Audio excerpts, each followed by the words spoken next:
What's going on, guys? Welcome back to Groove Drives. Today we're going for a drive in my manual 2021 BMW G80 M3. I'm going to do a 3-year ownership update video on this car because I just realized I'm coming up on 3 years of owning this vehicle, and I've only made one POV drive on this car, which is at night. So time for a daytime drive.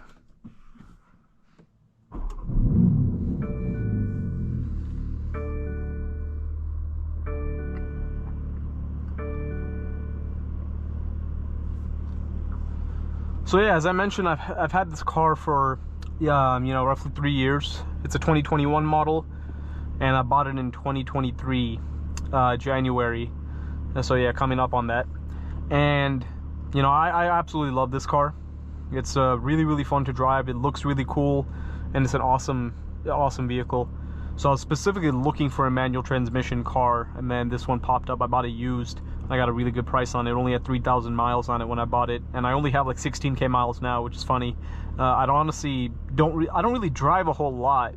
I mean, I used to have like a commute, but I don't really anymore. So I really only drive on the highways on the weekends if I'm trying to go somewhere. But otherwise, like, my daily driving isn't, all that far. And I really love the iDrive 7 in this car.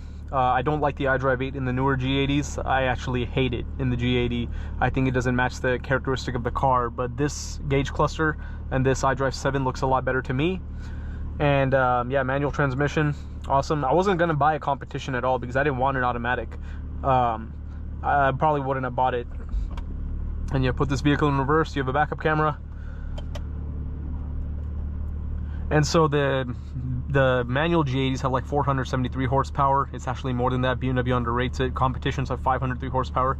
And then you have the M1 and M2 buttons over here. I have M1 set up for like comfortable sportiness, sporty but not like crazy sporty.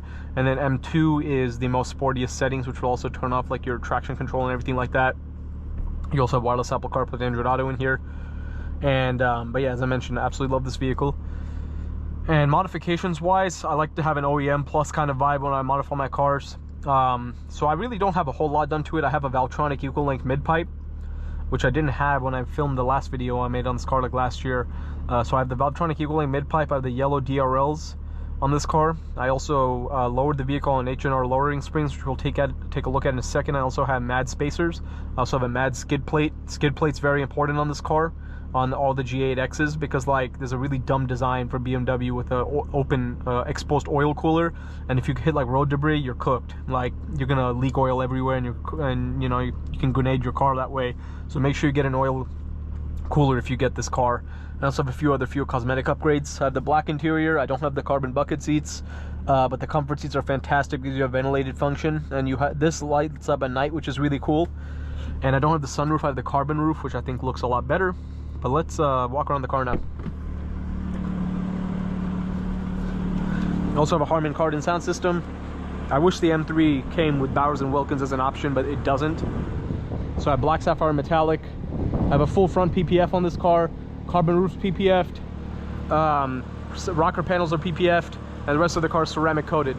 But yeah, this car just looks insane with the yellow DRLs. It gets so much attention, and everyone loves this thing. I get a lot of attention. I didn't expect that when I bought a G80. I just bought it because I like the car. But yeah, it gets stupid amounts of attention, which I really didn't expect. It's awesome though. I love the yellow DRLs. Completely changes up the look of the vehicle. Makes it look more sporty and distinctive. A lot of people are looking at this car because they don't know what it is. They can't figure out what it is. And the yellow DRLs really make it stand out. I have Michelin Pilot Sport tires. I have the black calipers. I also have floating center caps, and I also took out the orange reflectors after my friends convinced me to do so. You guys know who you are who convinced me to do that, and I'm glad I did, because I hate the orange reflectors and I should have done it much sooner. But yeah, like, the lowering springs really gave this car a really good stance, and the spacers, it looks awesome. I'm really glad I did that too.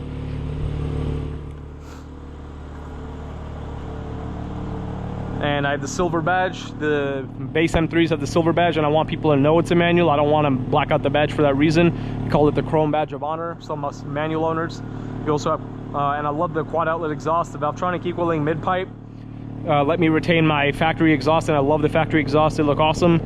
And the mid pipe made the exhaust stick out a little more, which I love. I love the look of that. It looks super aggressive, and the car just sounds insane. But yeah, I absolutely love this car, guys. It's such an awesome car. I really enjoy driving it. And yeah, here's the carbon roof. That looks awesome too. And yeah, you should probably PPF the carbon roof if you have one, because the carbon will yellow over time as the car ages. But let's go for a drive.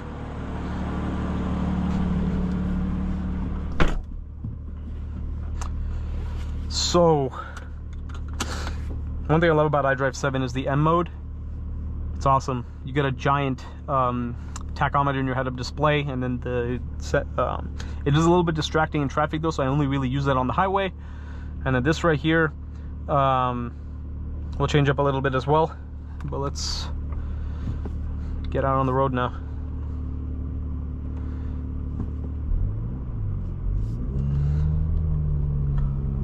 Yeah, BMW went all out with the G8 G8X platform, and yeah, I just love the mid pipe. Gotta avoid this little branch right here. There we go. But yeah, like, I just love the mid pipe because it like burbles at low speeds, and whenever you downshift, that is awesome. I love how it does that. In M2 it's even louder, but as I said, I don't really drive in the M2 mode all that often. And the thing about this car is the clutch is really weird. You have to get used to it. Some people do the clutch delay valve delete or something like that. But you know, I got used to the clutch. It took me like 2 weeks to get used to the clutch after I got the car. It's really weird. It's really hard to explain how it feels. But yeah, once you get used to it, you know, it's not that big of a deal. And the 1 to 2, whenever you go from first gear to second gear, that's a really weird transition. It's really lurchy, but other than that, it's totally fine.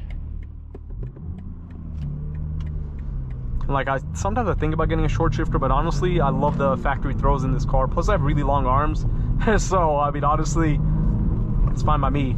And but yeah, it's really, the throws are really notchy. I love that.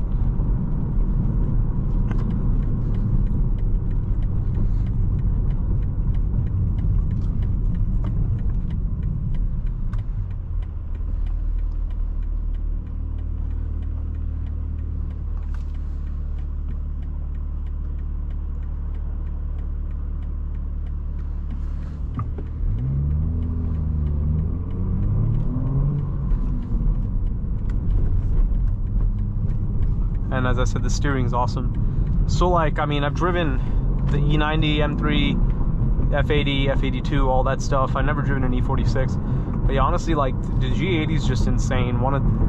Like, compared to the F80, one thing I don't like about the F80, I think the exhaust sounds disgusting on those. I hate them. The stock exhaust. And then also, like, the F80 is just really rough. I don't like the manual in the F80. The clutch is really sticky. I don't like that feeling. And then also, like, the G80 just feels more refined. The F80 is a lot louder, has cheaper materials in the interior. The G80 feels like a much more refined, more luxurious F80, which I really like. I like having more of a Grand Touring vibe on my cars, and this M3 really does have like that Grand Touring vibe. It's a perfect mix of sport and luxury, in my opinion. And like, you know, the craze for G80s, for the G8X platform, really started happening after I got the car. Like as I said, when I bought it, it wasn't like all that crazy popular or whatever, because I bought it when it was fairly just came out. And then after that, the craze just went mental, like on social media and everything. Everyone started getting G80s, and they're super popular on social media and all kinds of stuff like that.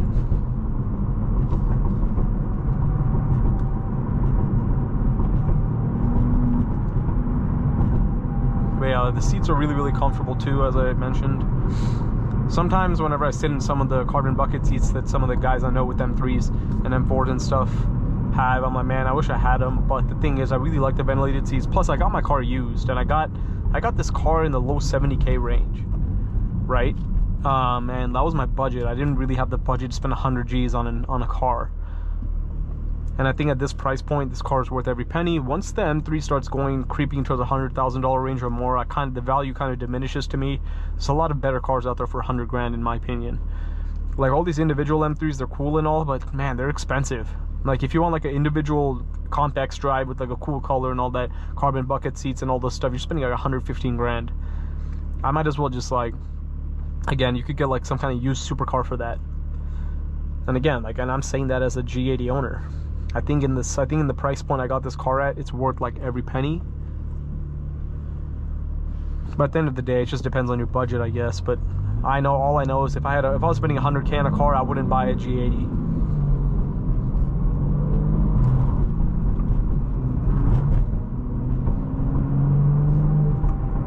Yeah, look how notchy those throws are. It's awesome.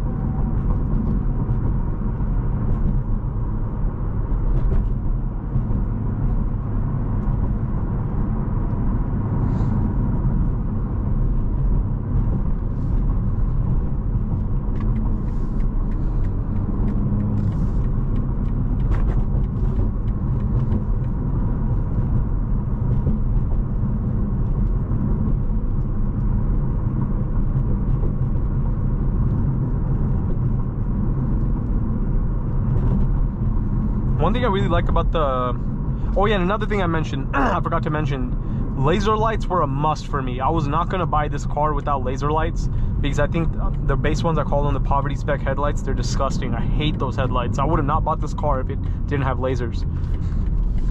And then when the G80 got facelifted in 2025, now all of them have the same headlights. There are no more laser lights in the front. The M4s have laser lights in the rear, but like the new ones, they all have like those blue things that these lasers have, which is kind of cool. But like, yeah, those headlights are fine.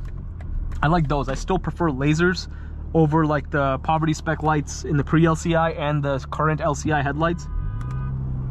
So yeah.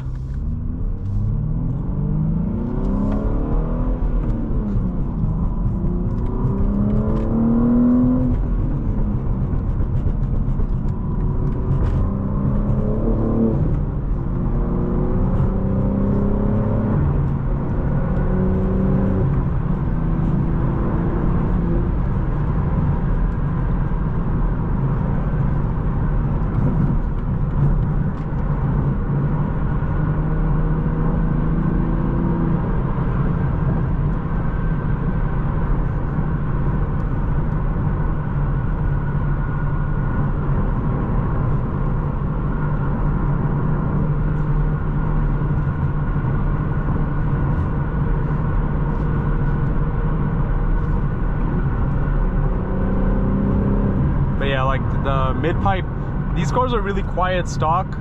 The mid-pipe really does make it louder. I do want to make the car louder. I'm just like really lazy when it comes to modifying my car, and I'm just like kind of cheap sometimes, so, but I definitely want to make it louder. But I'm really happy with the mid-pipe as it is now. It's just like the perfect amount of sound. It's not intrusive and it sounds good too. Like the burbles and the rumble from that exhaust just sounds really, really good to me.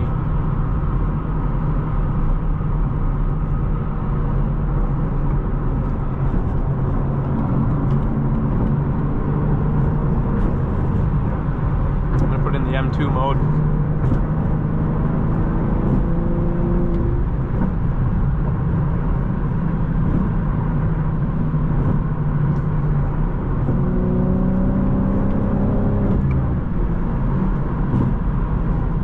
The car just feels insane whenever it's in the M2. All the sportiest settings, Sport Plus, Sport Plus on the engine response, and then the suspension, steering, and all that good stuff. It's great. Really, really good.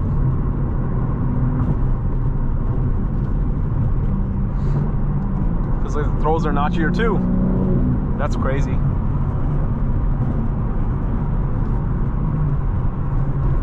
Yeah, this car is just so awesome. But yeah, the ride becomes really, really rough in the M2 mode. I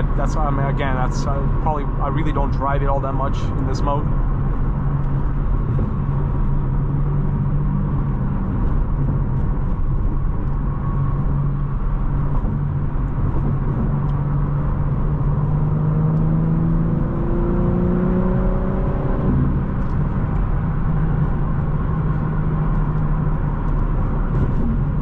yeah, when I just put it back in M1, I could just literally feel how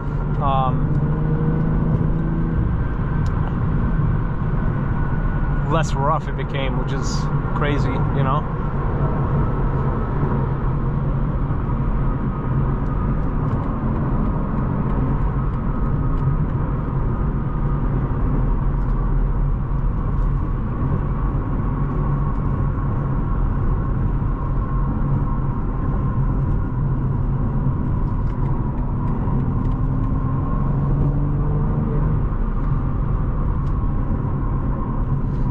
About to conclude this video.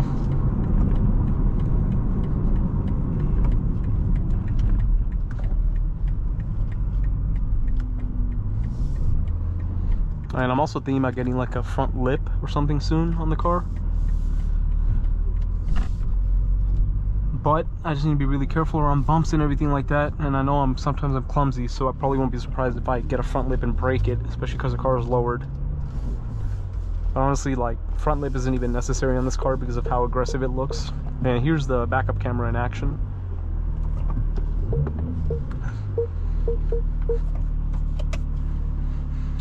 But overall, thanks for watching this 3-year ownership review on my M3. If you enjoyed this video, please consider subscribing and stay tuned for more automotive content. I'll catch you on the next one.